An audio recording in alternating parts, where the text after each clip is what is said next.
Hello everyone, welcome back to my channel. ఎలా ఉన్నారు అందరూ? నేనైతే చాలా చాలా బాగున్నాను. అండ్ కొత్తగా చూస్తున్న వాళ్ళకి వెల్కమ్ టు మై ఛానల్ మహా వ్లాగ్స్. సో అండ్ ఆల్రెడీ చూస్తున్న వాళ్ళకైతే చాలా లాంగ్ గ్యాప్ తీసుకున్నాను ఇప్పటివరకు. బికాజ్ అప్పుడప్పుడే పోస్ట్ చేస్తున్నాను, కొంచెం బిజీ అయ్యాననమాట. సో టైం ఉన్నప్పుడల్లా ఎడిట్ చేసి పోస్ట్ చేస్తున్నాను. అండ్ ఇప్పుడైతే ఇది 1.5 month video, before video sorry. So ఇప్పుడు పోస్ట్ చేస్తున్నాను. అండ్ ఇక్కడ వెదర్ అయితే హారబుల్ ఉంది. మనకి బెంగళూరు నుంచి ఒక పాస్ట్ 12 years నుంచి అక్కడే ఉన్నాము. అండ్ ఇక్కడికైతే ఆంధ్ర సైడ్ రీసెంట్గా ట్రాన్స్ఫర్ అయిందనమాట. ఇంక ఇక్కడికి వచ్చిన తర్వాత కొంచెం అన్నీ అడ్జస్ట్ అయ్యి సెటిల్ అయ్యేసరికి 1.5-2 months వరకు మాకు అలా పట్టింది ఇప్పటి వరకు. అండ్ ఇప్పుడు బయటికెళ్తున్నాము. ఈరోజు అరసవెల్లి ఇంకా శ్రీకూర్మం ప్లాన్ చేసాము, ఈ 2 కవర్ చేద్దాం అనేసి. ఇంక ఇక్కడికి వచ్చిన తర్వాత ఇటు సైడ్ వచ్చాము కాబట్టి ఇక్కడ ప్లేసెస్ లైక్ మొత్తం ఎక్స్ప్లోర్ చేయాలి. సో దట్ ఇంకా జానుని రెడీ చేసేసి రిషి కూడా రెడీ అయిపోయింది. అందరం ఫస్ట్ బ్రేక్ఫాస్ట్ చేసేసి దెన్ స్టార్ట్ అయ్యామన్నమాట. ఈరోజు హాలిడే తనకి. అండ్ పిల్లల్ని కూడా స్కూల్లో జాయిన్ చేసేసాము. ఇక్కడ వీళ్ళకి హాలిడేస్ ఎక్కువ రోజులు వచ్చాయి బికాజ్ బెంగళూరులో కొంచెం తొందరగా ఇస్తారు. అండ్ ఆల్మోస్ట్ ఈ టైంకి అక్కడ స్కూల్స్ కూడా స్టార్ట్ అయిపోయాయి. బట్ ఇక్కడ ఇంకా స్టార్ట్ అవ్వలేదన్నమాట. వీళ్ళకి ప్లస్ పాయింట్ అయింది. సో నేనైతే ఇలా రెడీ అయిపోయాను. ఇక్కడ ఫుల్ హెయిర్ స్టైల్ అండ్ మొత్తం డ్రెస్సింగ్ స్టైల్ చేంజ్ చేసేయాలి బికాజ్ వెదర్ ఎలా ఉంటే అలానే కదా. సో ఇక్కడ కొంచెం హాట్ వెదర్ కాబట్టి దానికి తగ్గట్టు డ్రెస్సింగ్ చేసుకుంటే మనకు కంఫర్ట్ ఫీల్ ఉంటుంది అనమాట బయటికి వెళ్ళేటప్పుడు. అండ్ ఈవెన్ పిల్లలకి కూడా అలానే. ఇంక ఇప్పుడైతే బ్రేక్ఫాస్ట్ చేసి స్టార్ట్ అయిపోయాం అనమాట. శ్రీకూర్మం అరసవెల్లి కవర్ చేద్దాం అనుకుంటున్నాము. టెంపుల్స్ చాలా ఫేమస్ టెంపుల్స్ ఎక్కడెక్కడి నుంచో వస్తారు. సో మనకి ఇప్పుడు కుదిరింది వెళ్ళి దర్శనం చేసుకోవడానికి.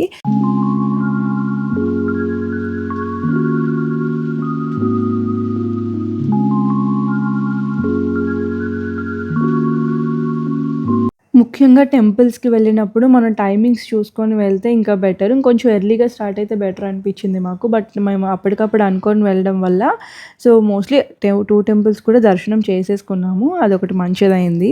టెంపుల్కి వెళ్ళాలి అంటే ఆ రోజు ఏదైనా స్పెషల్ డే ఉంటే మాత్రం చాలా రష్గా ఉంటుంది. అరసవెల్లిలో కానీ శ్రీకూర్మంలో కానీ. మోస్ట్లీ అరసవెల్లి సూర్యదేవుని టెంపుల్ కాబట్టి సండేస్ చాలా రష్గా ఉంటుంది. అండ్ అలానే కొన్ని స్పెషల్ డేస్ లైక్ రథసప్తమి రోజైతే చాలా రష్గా ఉంటుంది. అవన్నీ కూడా చూసుకొని వెళ్ళాలి. లేదు అంటే మనం పిల్లలతో వెళ్ళినప్పుడు చాలా ఇబ్బంది అవుతుంది. అండ్ ఇక్కడ ఎండగా ఉంది, కార్పెట్స్ కూడా వేశారు, అయినా సరే అది కూడా తట్టుకోలేకపోతున్నాము. చాలా చాలా వేడిగా ఉంది. సో కొంచెం ఎర్లీ మార్నింగ్స్ కానీ ఈవినింగ్స్ కానీ వెళ్ళుంటే బాగుండేది అనిపించింది. ఈ టెంపుల్ చాలా పాతది, ఆల్మోస్ట్ 1300 years నుంచి ఈ టెంపుల్ ఉంది. అండ్ ఇక్కడ ఇంపార్టెన్స్ ఏంటి అంటే ఇక్కడ సూర్యదేవుని పాదాల పైన ఇయర్లీ 2 times డైరెక్ట్గా సన్ రైజ్ పడినట్టు ఈ టెంపుల్ కన్స్ట్రక్ట్ చేశారు. మొబైల్స్ అయితే అలౌ లేదు లోపలికి, టెంపుల్ లోపలికి. అవి సబ్మిట్ చేసేసి ఇంకా దర్శనం చేసుకొని బయటకు వచ్చేసాము. అండ్ వచ్చే ముందు అంటే లైన్లోనే ఇలా అన్నదానంకి ఇస్తారనమాట. 11:30 to 2 అవైలబుల్ ఉంటుంది. ఫ్రీగా అన్నదానం ఉంటుంది. బట్ ఆ ఎండకి అస్సలు పిల్లలు ఒక దగ్గర నించోనివ్వలేదు. అండ్ అక్కడ చూడండి క్యూ చాలా పెద్దది ఉంది. పైన అలా వేసినా సరే టెంట్ లాగా ఎండ ఎక్కువ ఉంది. అండ్ పిల్లలు కూడా చాలా అల్లరి చేసేస్తున్నారు. ఇంకా బయటకు వచ్చేసి టికెట్స్ తీసుకున్న వాళ్ళమే బయటకు వచ్చేసి మళ్ళీ ఇంకా చల్లగా ఐస్ క్రీమ్ తినేసి మళ్ళీ శ్రీకూర్మం స్టార్ట్ అయిపోయాము. అక్కడ కూడా మనకి మళ్ళీ టెంపుల్ క్లోజ్ అయిపోతుందేమో అన్న దీంతో ఫాస్ట్గా స్టార్ట్ అయ్యాం అనమాట.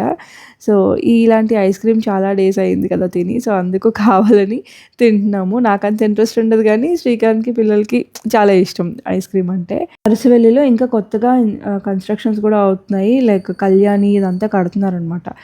అండ్ ఇంకా అక్కడి నుంచి స్టార్ట్ అయిపోయాము శ్రీకూర్మం. అక్కడి నుంచి ఒక 20 minutes 25 minutes అలా పడుతుంది శ్రీకూర్మంకి. ట్రాఫిక్ ఏం లేదు, హ్యాపీగా వెళ్ళిపోవచ్చు. బట్ కొంచెం ఎండగా ఉంది, అది కొంచెం డిసప్పాయింట్మెంట్. లేదు అంటే అంతా బాగానే ఉంటుంది. ఈవినింగ్స్ అయితే ఇంకా రష్గా ఉంటుంది. అండ్ ఇక్కడ శ్రీకూర్మం ఎంట్రన్స్లోనే ఫుల్గా షాప్స్. పిల్లలు వెళ్తూనే ఇది కావాలి అది కావాలి అని స్టార్ట్ చేశారు. సో శ్రీకూర్మం ఇదే నేను ఫస్ట్ టైము. అండ్ అరసవెల్లి కూడా ఫస్ట్ టైమే. ఇంక ఇక్కడికి వచ్చిన తర్వాత ఇది కూడా చాలా బాగుంది పెద్దగా. బట్ ఈవినింగ్ వచ్చి ఉంటే బాగుండేది అనిపించింది బికాస్ కంప్లీట్లీ ఓపెన్ ఏరియా. ఫుల్గా కాలిపోతున్నాయి, ఇంకా బయట తిరగడానికి అవ్వలేదు. అండ్ ఇక్కడ తాబేళ్ళ పార్క్ ఉందన్నమాట. టోటైస్ మొత్తం శ్రీకూర్మం అంటేనే కూర్మావతారంకి సంబంధించింది కదా. సో టోటైస్ పార్క్ అయితే చిన్నగా అలా ఉంది. సో అది కొంచెంసేపు చూసి అలా పిల్లలు ఎంజాయ్ చేశారు.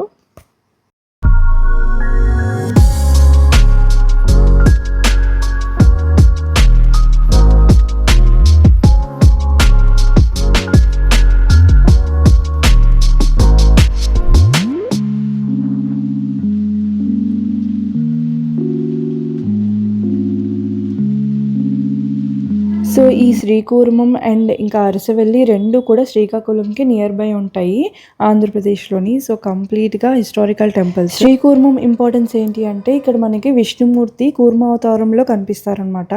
అంటే టార్టాయిస్ షేప్లో ఉంటారు. సో ఇక్కడ మెయిన్గా మనం దర్శించుకునేది శ్రీ కూర్మనాథ స్వామిని. ఈ టెంపుల్ కూడా హిస్టారికల్ టెంపుల్, ఆల్మోస్ట్ 1000 years నుంచి ఉంది. ఇక్కడ చాలా వార్స్ కూడా అయ్యాయి. సో దట్ టెంపుల్ అక్కడక్కడ డ్యామేజ్ అయినట్టు కనిపిస్తుంది. ఇక్కడ నాకు చాలా చాలా బాగా నచ్చింది ఏంటి అంటే ప్రతి ఒక్కరు కూడా మనం డైరెక్ట్గా గర్భగుడిలోకి వెళ్ళి స్వామివారిని దర్శనం చేసుకోవచ్చు. సో అది నాకు దగ్గర నుంచి చూడగానే చాలా బాగా అనిపించింది. మనం డైరెక్ట్గా చూస్తే విగ్రహాన్ని కంప్లీట్లీ ఎల్లో కలర్లో ఉంటుంది. ఎవ్రీడే గంధం పోస్తారనమాట. సో అందుకు మనకు అలా కనిపిస్తుంది. అండ్ ఇక్కడైతే మేము టెంపుల్ దర్శనం అయిన తర్వాత బయట అలా కొంచెంసేపు కూర్చొని అలా టైం స్పెండ్ చేస్తున్నాము. చాలా బాగా అనిపించింది శ్రీకూర్మం మాత్రం. బికాస్ పిల్లలు కూడా ఎంజాయ్ చేశారు. కళ్యాణి ఉంది అండ్ అక్కడ లైక్ తాబేళ్ళు ఉన్నాయి, టార్టాయిసెస్ ఉన్నాయి, చిన్న పార్క్ ఉందన్నమాట. కొంచెం ఎండ కానీ ఈవినింగ్స్ అయితే చాలా బాగుంటుంది అక్కడ వెళ్ళి టైం స్పెండ్ చేయడానికి. అండ్ ఇక్కడ తాబేళ్ళకి గోంగూర కూడా పెడతారంట. బట్ మేము వెళ్ళినప్పుడు అయితే అలా ఏముండదు. బట్ అక్కడ కొన్ని బెండకాయలు కానీ అలాంటి వెజిటేబుల్స్ కొన్ని ఉంటాయి టార్టాయిస్కి. సో అవన్నీ పిల్లలకి చూపించి మేము కూడా అన్నీ చూస్తున్నాము.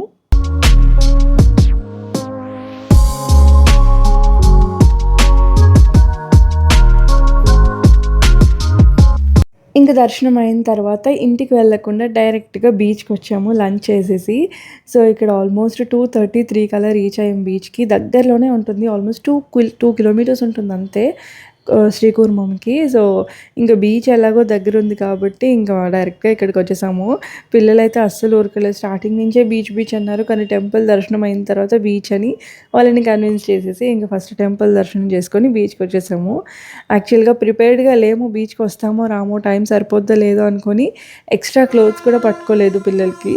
సో ఇంకా డ్రై అయిపోతాయి అని చెప్పేసి ఎండగా ఉంది కదా అనేసి ఇంకా వచ్చేసాము. బట్ శ్రీకూర్మం దగ్గరలో ఉన్న బీచ్లో అయితే మరీ ఎక్కువ మంది ఉండరు. ఈరోజు సండే కాబట్టి అలా కొంతమంది ఉన్నారు అంతే. బట్ రెగ్యులర్ డేస్లో అయితే ఇంతమంది ఉండరు. సో బీచ్కి వెళ్ళినప్పుడు కూడా కొంచెం మనుషులు ఉన్నప్పుడే వెళ్తే బెస్ట్. బికాజ్ ఒంటరిగా వెళ్తే చాలా లోన్లీగా భయంగా అనిపిస్తుంది. బీచ్ కూడా ఎంత ఎంజాయ్ చేసే ప్లేసెస్ అయినా సరే అక్కడ మనం ఒక్కరమే బీచ్లో ఉంటే చాలా భయంగా అనిపిస్తుంది నాకైతే. అందుకే ఎవరైనా ఉంటేనే వెళ్దాము, లేకపోతే రిటర్న్ అయిపోదాము, ఇంకో రోజు వెళ్దాము అనుకున్నాం. సో లక్కీగా సండే కాబట్టి ఉన్నారు. సో ఇంకా కొంతసేపు అయితే పిల్లలు ఆడుకున్నారు, ఒక 1 hour 1.5 hour ఆడుకున్నారు. ఇంకా బీచ్కి వెళ్తే ఇంకా ఫొటోస్ తీసుకోకుండా అయితే రాము కదా. సో కొన్ని ఫొటోస్ కూడా తీసుకున్నాము. అండ్ ఆ రోజు మెమొరబుల్గా ఉండడం కోసం ఆ పిక్స్ అన్నీ కూడా నేను ఈ వీడియో ఎండింగ్లోనే యాడ్ చేస్తున్నాను. సో మేము ఎక్కడికైనా వెళ్తే ఆ పిక్స్ అనేవి ఖచ్చితంగా వీడియో ఎండింగ్లో యాడ్ చేస్తాను. అండ్ ఇన్స్టాగ్రామ్లో కూడా పోస్ట్ చేస్తాను. ఇన్స్టాగ్రామ్ అయితే మహా_వ్లాగ్స్ జస్ట్ హ్యాండిల్ ఐడి ఇచ్చేసాను, చూసుకోండి. అండ్ ప్లీజ్ ఫాలో అవ్వకపోతే ఫాలో కూడా చేయండి. సో మళ్ళీ నెక్స్ట్ వీడియోలో కలుద్దాం. అంతవరకు బాయ్, టేక్ కేర్. కొత్తగా చూస్తున్న వాళ్ళు ప్లీజ్ సబ్స్క్రైబ్ చేసుకొని వీడియో నచ్చితే లైక్ చేసేయండి. So bye, take care.